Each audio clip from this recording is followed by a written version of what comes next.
I am Wendy Fowler, and I am a founding member of Wise Choices. Wise Choices came from 1998. My husband Shane attended a revival with Bell Baptist Church. And at that revival service, he felt the Lord calling him into ministry.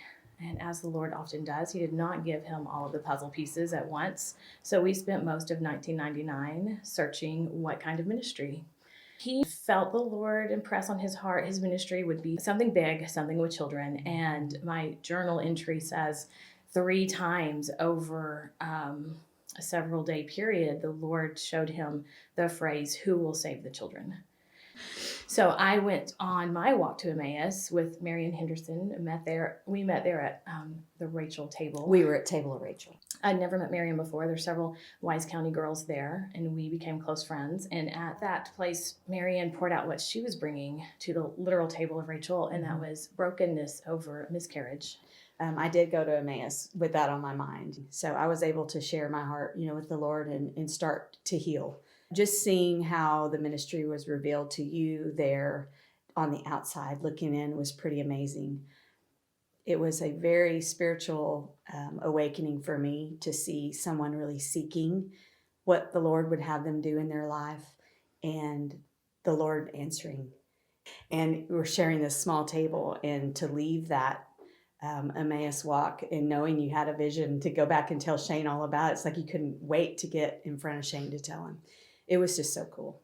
And then I got to sit back and watch it happen, which was the coolest thing ever. Andrea Duvey had already been woven into our lives by the Lord a couple of years before, and she was already doing a version of a pregnancy resource center on wheels out of her car.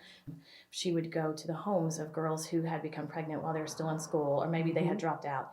And she would do the loving on them. And she called one day and left a voicemail on the answering machine. So I came home and was listening to the message on the machine in the kitchen. And she said, "Wendy, you're supposed to start a pregnancy center." And we had come to that point, but we didn't know she didn't know. And we said, "Well, we knew that, but how did you know that?" So God was confirming, and that was the original team. The Fowlers, Andrea Duvey, Brian White came on the board relatively quickly, Jeff Isbell, and so we spent 2000 as a board growing and adding members and speaking, finding a building on Trinity, and we purchased it with so much loving funds. And then as it grew, people all over Wise County were showing up and giving big donations to make it happen. And the building was actually paid off the first year we were open. So we opened in April 2nd of 2001.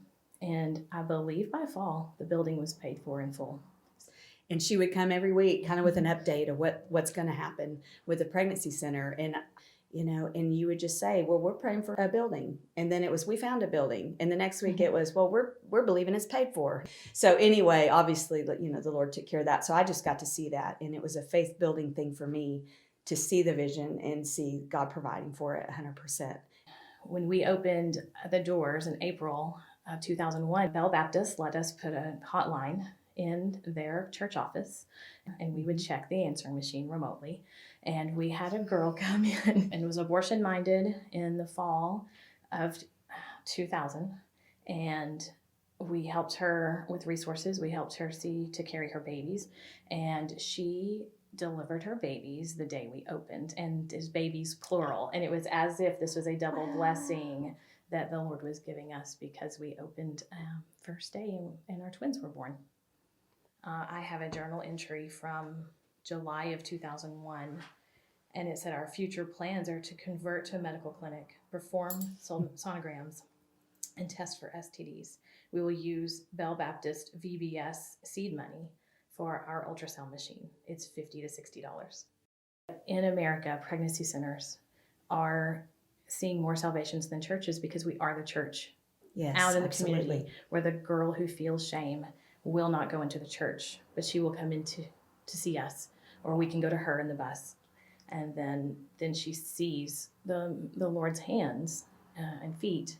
And so it's just been this steady working with salvations happening over here on Trinity Street or out in the mobile unit. And it just keeps happening year after year.